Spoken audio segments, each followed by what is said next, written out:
Example 4.8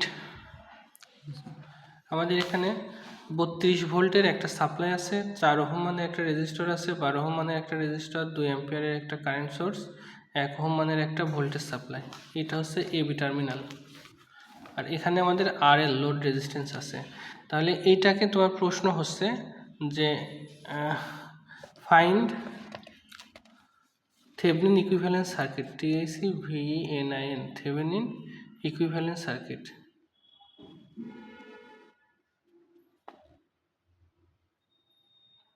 তাহলে আমাদের এটা হচ্ছে ফাইন্ড থেভেনিন ইকুইভ্যালেন্ট সার্কিট। তো প্রথমত আমাদের থেভেনিন ইকুইভ্যালেন্ট সার্কিটের দুইটা জিনিস লাগে। কি কি লাগবে? প্রথমত আরটিএস লাগবে। তাহলে ফাইন্ডিং আরটিএস, আমরা প্রথমে আরটিএসটা বের করব। তো আরটিএস বের করার সময় আমাদের তিনটা জিনিস মনে রাখার কথা বলেছিলাম। কি কি? প্রথম লোড রেজিস্ট্যান্সটাকে খুলে দিব, ভোল্টেজ সাপ্লাই থাকলে ওপেন শর্ট, আর কারেন্ট সাপ্লাই থাকলে ওপেন। এই তো এটা। তাহলে এখানে আমাদের ভোল্টেজ সাপ্লাইও আছে, কারেন্ট সাপ্লাইও আছে। তাহলে আমাদের ভোল্টেজ সাপ্লাই কী হবে? ওপেন হবে, ভোল্টেজ সাপ্লাই শর্ট হবে, কারেন্ট সাপ্লাই ওপেন হবে, আর লোড রেজিস্ট্যান্সটাকে খুলে দেব। তাহলে আমাদের সার্কিটটা আমরা পাবো যে ভোল্টেজ সাপ্লাইকে শর্ট করে দিলাম, এখানে 4 ওহম মানের একটা রেজিস্টর, এখানে হচ্ছে 12 ওহম মানের একটা রেজিস্টর, এই কারেন্ট সাপ্লাইটা ওপেন করে দিলাম, এখানে 1 ওহম মানের, এইটা হচ্ছে আমাদের এবি, এখানে হচ্ছে 1 ওহম, এখানে 4 ওহম, এখানে হচ্ছে 12 ওহম। এবার এখান থেকে যে রেজিস্ট্যান্সটা বের করব সেটাকে আমরা থেভেনিন ইকুইভ্যালেন্ট রেজিস্ট্যান্স বলবো। তো এবার বলো তো 12 আর এই 4 আর 12 প্যারালালে আছে, দেখলে বোঝা যাচ্ছে 3। তাহলে এটা প্যারালাল, তার সাথে এটা সিরিজে আছে। তাহলে আরটিএস পাবো কত আমরা? 12, 4 প্যারালাল 12, তার সাথে যোগ করব 1 সমান সমান, এটাকে প্যারালাল করলে 3 হবে, আর এটাকে 4 ওহম হবে, 4 ওহম। তাহলে আমাদের থেভেনিন ইকুইভ্যালেন্ট সার্কিটে কি কি লাগে? আরটিএস লাগে আর ভিটিএস লাগে। তাহলে আরটিএস কিন্তু আমরা পেয়ে গেছি 4। এবার আমাদের কি করতে হবে? Finding VTS.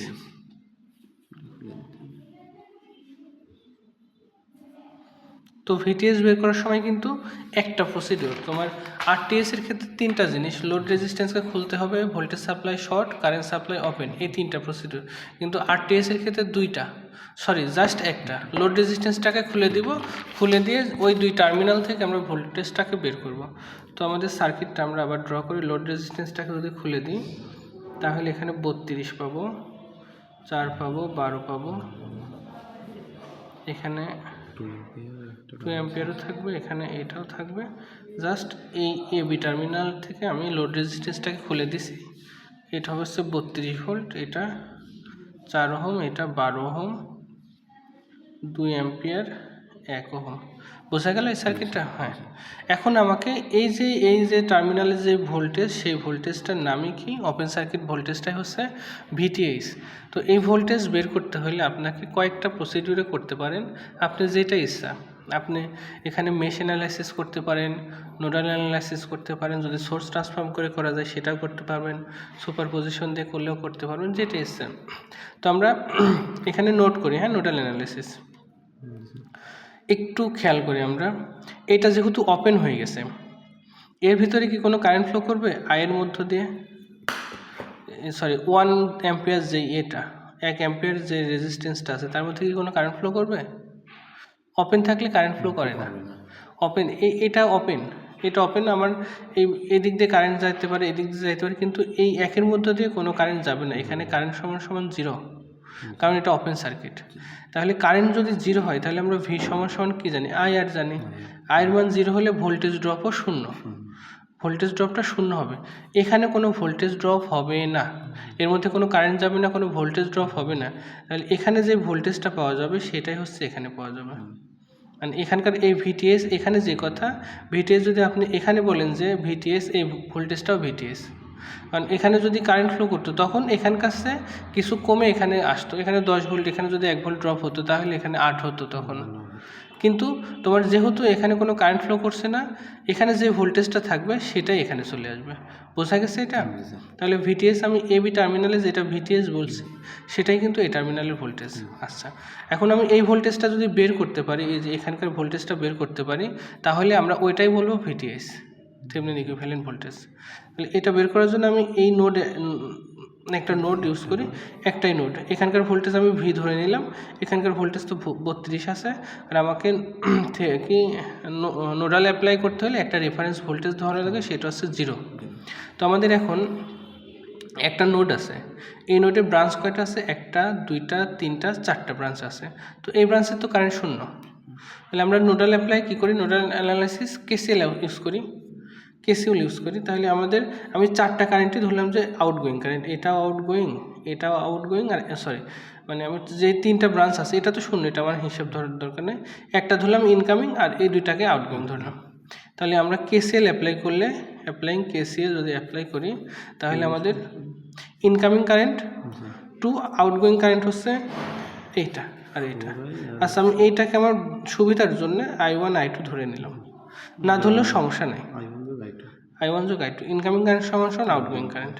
এবার 2 সমান I1টা কত হবে? হচ্ছে V minus 0 divided by 12, V minus 0 divided by 12, আর I2 হবে হচ্ছে V minus 32 divided by 4, V minus 32 divided by কত? 4। এবার এটাকে যদি তুমি লসাগু করো, লসাগু করলে 12 হবে, 12 ভি ভাগ করলে 3 ভি মাইনাস 3 দিয়ে গুণ দিলে 6 9 96।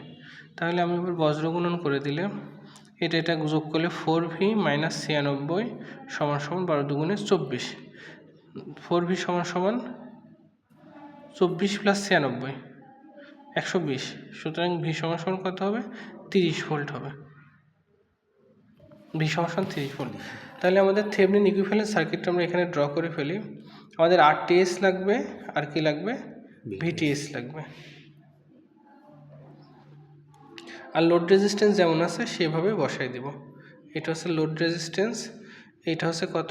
4 ওহম। আরটিএস এর মান আমরা পেয়েছি কত? 4 ওহম, আর ভিটিএস এর মান কত পেয়েছি? 30 ভোল্ট। এটা হচ্ছে আমাদের থেভেনিন ইকুইভ্যালেন্ট সার্কিট। বোঝা গেল? তাহলে থেভেনিন ইকুইভ্যালেন্ট সার্কিট প্রথমে কি করলাম? ফাইন্ডিং আরটিএস বের করার সময় আমরা কি করব? লোড রেজিস্ট্যান্সকে খুলে দিব, ভোল্টেজ সাপ্লাইকে শর্ট করব, কারেন্ট সাপ্লাইকে ওপেন করব, করে দিয়ে যেটা পাবো সেটা হচ্ছে আমাদের আরটিএস। তারপর ফাইন্ডিং ভিটিএস এর ক্ষেত্রে আমরা কী করবো? জাস্ট এটাকে ওপেন করে দেবো। তো ওপেন করে আমি দেখতে পেলাম যে এর মধ্যে কোনো কারেন্ট ফ্লো করছে না। এই ভোল্টেজ যে কথা, এই ভোল্টেজও সেম কথা। তাহলে যেটা ভি পাবো সেটাই হচ্ছে ভিটিএস। যেখানে যেটা ভি পেয়েছি সেটার নামই আপনি ভিটিএস। সুতরাং ভিটিএস সমান ভি সমান 30 ভোল্ট বলে দিতে পারবেন। তারপরে এটা হচ্ছে আমাদের থেভেনিন ইকুইভ্যালেন্ট সার্কিট। তো এই প্রশ্নের সাথে আমরা যদি বইতে একটু খেয়াল করি, তো এই প্রশ্নের সাথে আরেকটু তোমাকে করে দিয়েছে যে find the Thevenin equivalent circuit of the figure. আমরা থেভেনিন ইকুইভ্যালেন্ট সার্কিট বের করলাম, এরপরে then find the current RL সমান 6 16 এবং 36। এই যেখানে তীর চিহ্ন আছে না, এই তীর চিহ্ন অর্থ হচ্ছে ভ্যারিয়েবল। RL এর মান যদি ভ্যারি করি, এক সময় 6 দিই তাহলে এর মধ্যে কারেন্ট কত যাবে, যদি 16 দিই কারেন্ট কত যাবে, 36 দিলে কারেন্ট কত যাবে। তাহলে এর সাথে আরেকটা প্রশ্ন আছে, আমি একটু লিখি। দেখেন, আমাদের থেভেনিন ইকুইভ্যালেন্ট সার্কিট তো পেয়ে গেছে, তাই না? থেভেনিন ইকুইভ্যালেন্ট সার্কিট হচ্ছে এখানে হচ্ছে 4 ওহম আছে, 4, তারপরে আছে হচ্ছে এটা 30,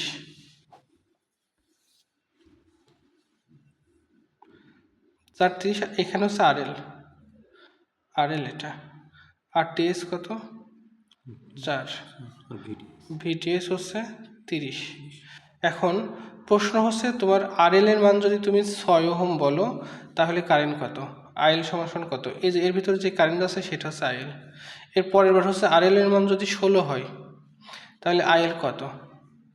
RL এর মান যদি 36 হয় তাহলে IL কত? এই তিনটা তোমাকে আবার বের করতে হবে। তাহলে আমি দেখো তো, এটা সিরিজ, এটা সিরিজে আছে। তাহলে কারেন্ট IL সমান আমি লিখতে পারি এই ভিটিএস ডিভাইডেড বাই আরটিএস যোগ RL। এটা সিরিজে, এই দুটাকে যোগ করে আমি ভিটিএসকে ভাগ দিলে হয়ে যাবে, ভিটিএসকে এটাতে ভাগ দিলে হয়ে যাবে। তাহলে ভিটিএস এর মান 30, এটা তো আমাদের হয়ে গেছে। এবার RL যদি আমার 6 হয় তাহলে RL এর মান 6 বসাও, এটা তো আর এটা ফিক্সড। তাহলে IL হবে হচ্ছে 30 ডিভাইডেড বাই 4 প্লাস 6, তাহলে নিচে 10, তাহলে 3 অ্যাম্পিয়ার হবে। RL যদি এবার আমাদের 16 হয়, দ্বিতীয় কন্ডিশনে যদি 16 ওহম হয়, তাহলে আইএল কত পাবো? 30 ডিভাইডেড বাই 4 প্লাস 16, মানে কি 2 2 না 30 ভাগ 20 1.5 হবে। আর আরএল হচ্ছে যদি 36 হয়, তাহলে আইএল হবে হচ্ছে 30 ডিভাইডেড বাই 4 প্লাস 36, 40, তাহলে 30 ভাগ 40 0.75 হবে, 0.75। এই তো তোমার প্রশ্ন এটা। এখানে আমরা এই যে এটা দেখছি আরএল এর মান প্রথম অবস্থায় 6 যদি হয় তাহলে 30 3 পাশে 16 হলে 1.5, 36 হলে কত 0.75। বোঝা গেল অঙ্কটা?